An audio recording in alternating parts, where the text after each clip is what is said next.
Ok, ce l'ho fatta. Allora, immaginate uno scantinato in cui ci siano degli scheletri dentro ricoperti di polvere, di ragnatele che un giorno semplicemente escono come fosse l'alba dei morti viventi. Sono gli scheletri di Al-Qaeda che conquistano, fanno il percorso da Idlib ad Aleppo con la stessa facilità con cui noi potremmo adesso andare da Torino a Milano, entrare in un bar e prendere un caffè. Questa è la facilità con cui gli scheletri di Al-Qaeda hanno conquistato Aleppo, non sono stati combattuti da nessuno, assolutamente nessuno nel paese in cui tutti combattono contro tutti da 15 anni. Accade che durante la scorsa settimana si spostano sempre più a sud, Homs, Hama, finché conquistano Damasco. Damasco cade il 7 dicembre 2024, data storica per i libri di storia perché segnerà una nuova epoca.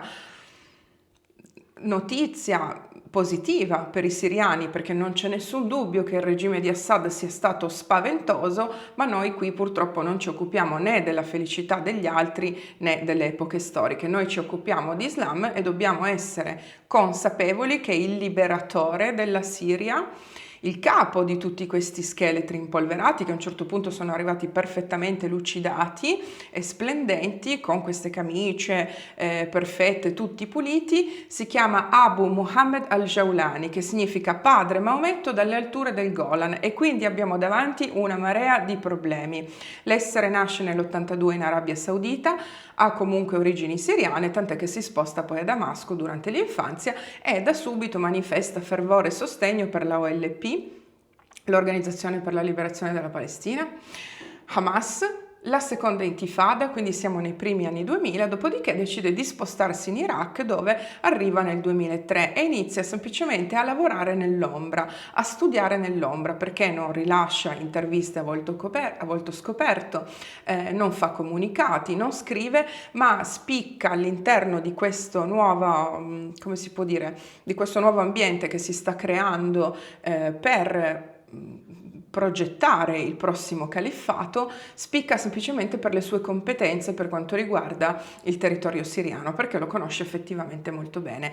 Un decennio dopo, infatti, nasce l'ISIS, lo Stato islamico di Iraq e Siria, con capitale a Raqqa, e quest'essere praticamente le fasi sono tante di passaggio.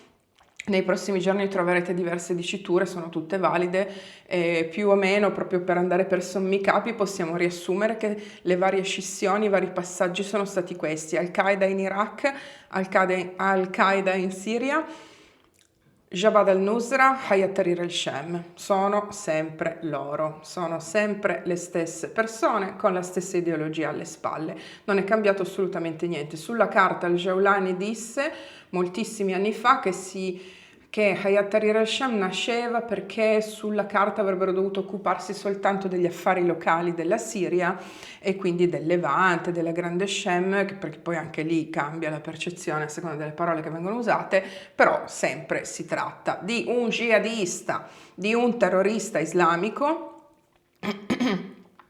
di sicuro antisemita, che di sicuro vuole ammazzare i miscredenti, che di sicuro avrà decapitato tantissime persone, che di sicuro avrà stuprato tantissime donne, perché tutto questo viene semplicemente prescritto dalla religione di pace, l'Islam perfetto. Tutto questo infatti gli varrà anche una taglia sulla testa che sarà il governo Trump nel 2018 a imporre, una taglia di 10 milioni di dollari. Che cosa accade? Che ad un certo punto io credevo che queste persone fossero a Idlib a guardare le pozzanghere di fango.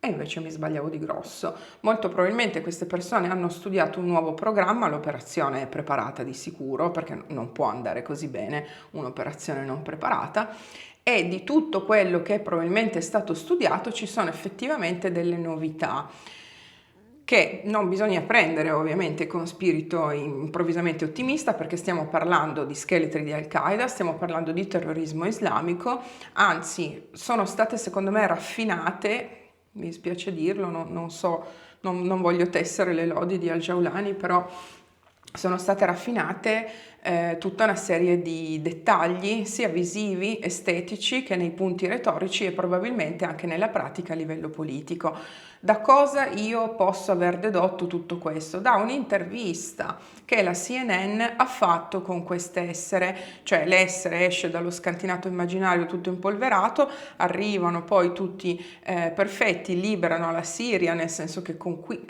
la Siria crolla ai loro piedi e subito dopo la CNN decide di mandare avanti una donna per fare un'intervista, che non ci sarebbe niente di male, anzi ben venga. Il problema è che questa intervista è una delle più stupide che io abbia mai visto in tutta la mia vita e abbiamo da una parte questa persona che è una deficiente agli occhi dell'Islam, ovviamente non agli occhi miei, non agli occhi vostri, ma purtroppo l'intervista verrà gestita malissimo. Questa donna si presenta con un velo sulla testa, che significa che oltre ad essere una deficiente, come dice Maometto nella Sunna, oltre ad essere una schiava sessuale, quindi una donna miscredente da stuprare, come dice Allah nel Corano, è anche una dhimmi, cioè una persona che accetta più o meno volontariamente, passatemi l'espressione, la Sharia con alcuni suoi dettagli, come ad esempio l'indossare il velo, così per manifestare sottomissione. Noi dobbiamo leggere questa intervista per come la legge l'Islam.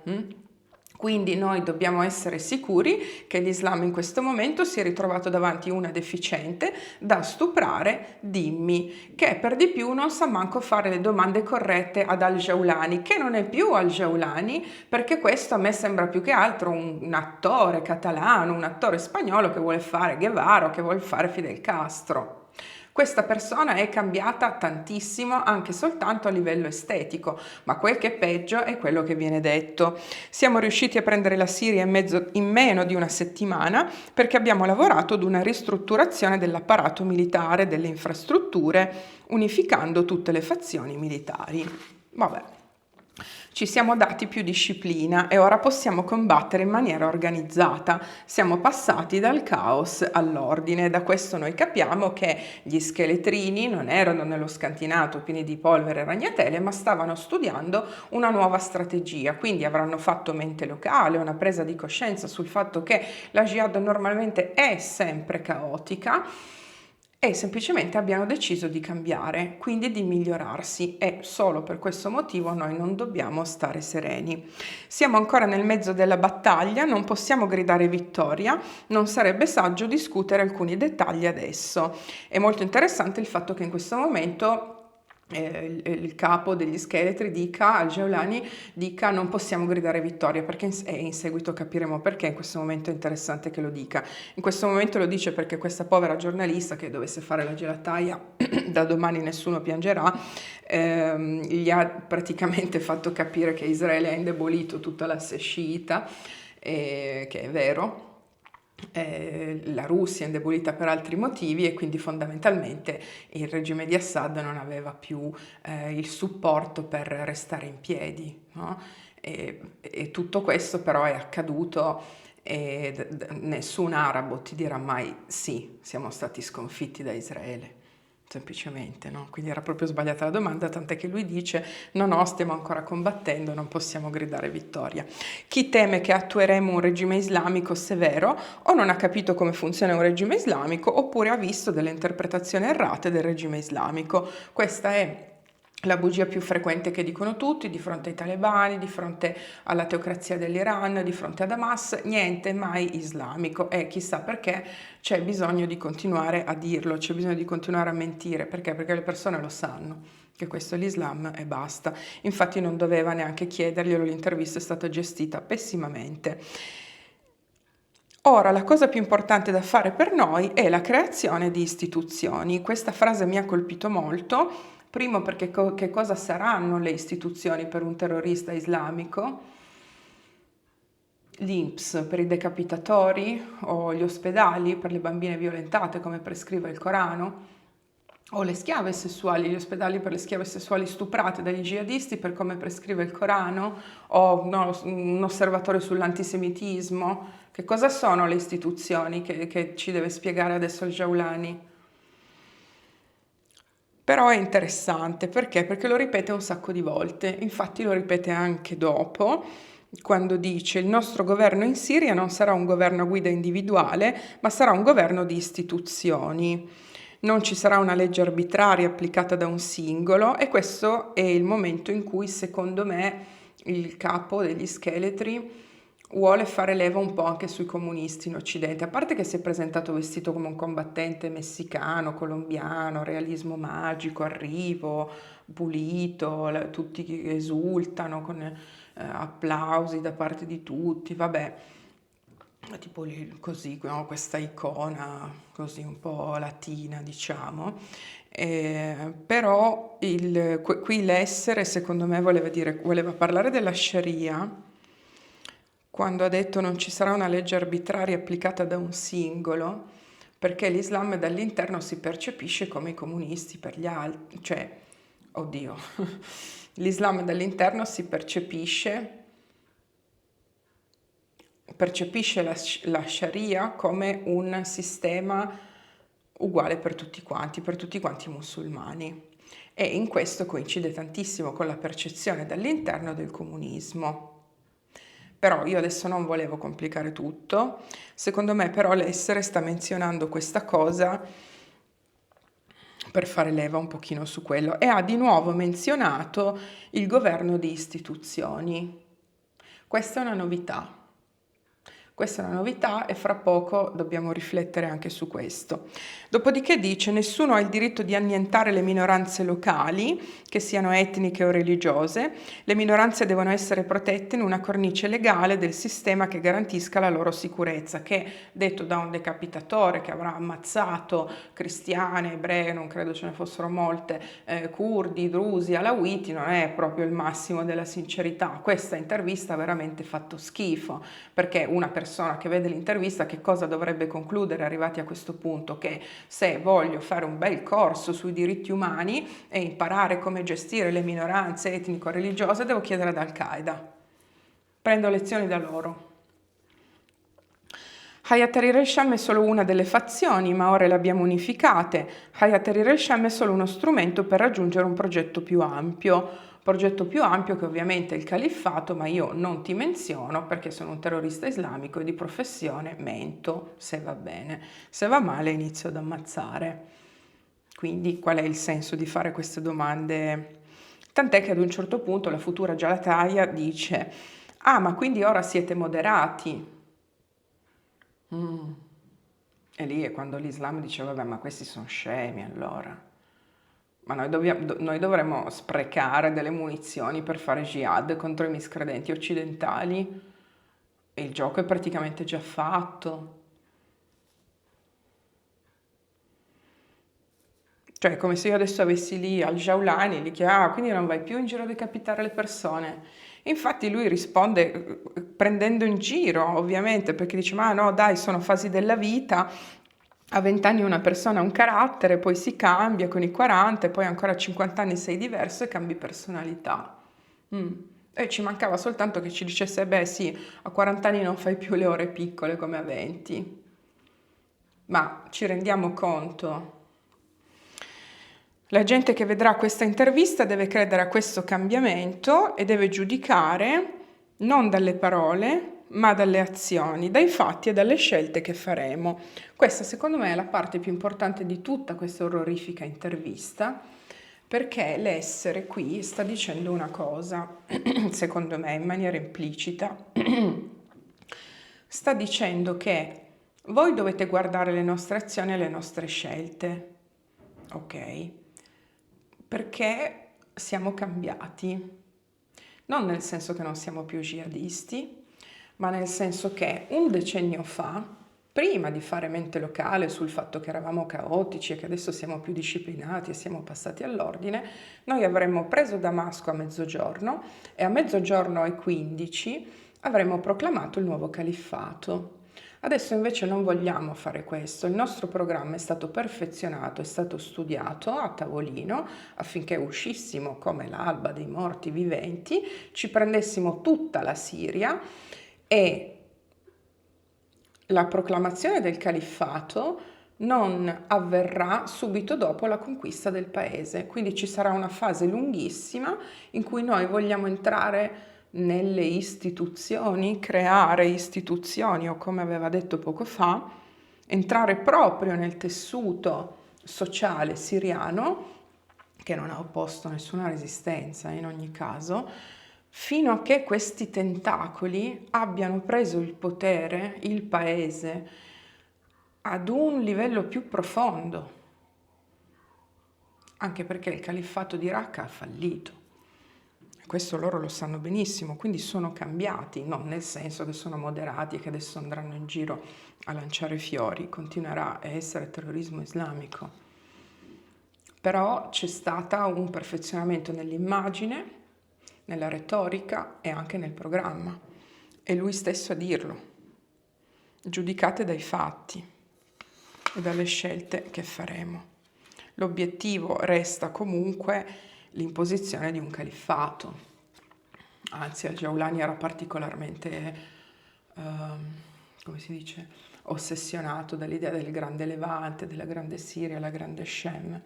E quindi di fatto non è cambiato nulla. Ovviamente questo è stato detto ai microfoni della CNN, perché in quel momento i microfoni della CNN dal punto di vista dell'Islam rappresentavano il mondo dei miscredenti. Cos'è accaduto? Che il capo degli scheletri, una volta uscito da questa intervista, si è presentato fra i suoi, ovvero si è presentato alla moschea di Damasco ed è stato accolto così.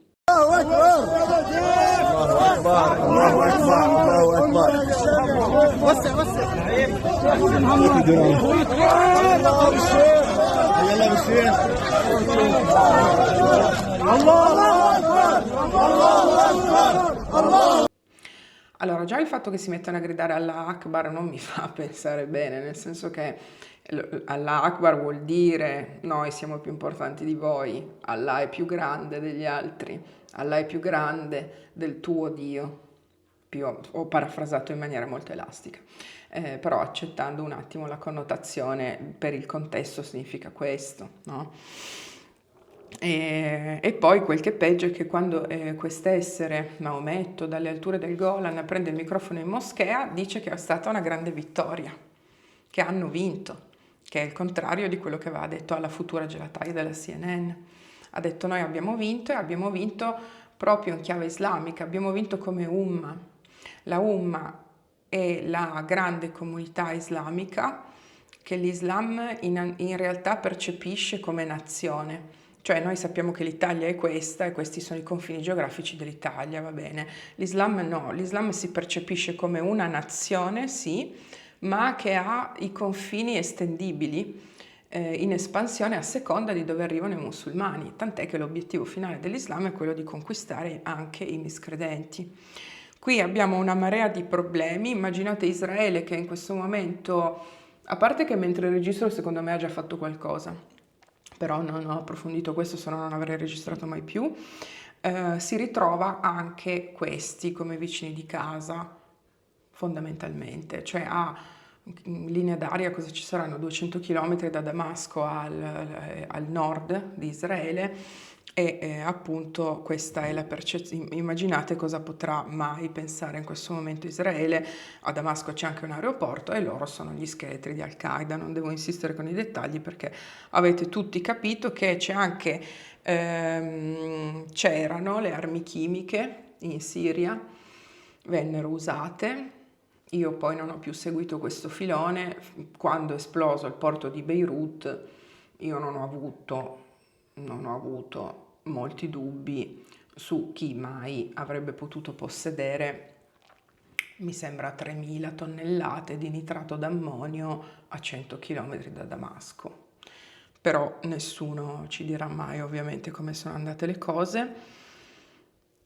Ad un certo punto, un giorno ho pensato che sarebbe stato bellissimo se questa liberazione della Siria avesse comportato un rimpatrio di massa di tutti i siriani presenti adesso in Europa, dicendo loro eravate qui perché la Siria era da liberare, adesso è stata liberata, prego fate le valigie, andate. Anche le persone, magari le più brave del mondo, che non meritano, che meritavano una vita migliore, tutto quello che non siamo in grado di gestirvi, prego, tutti.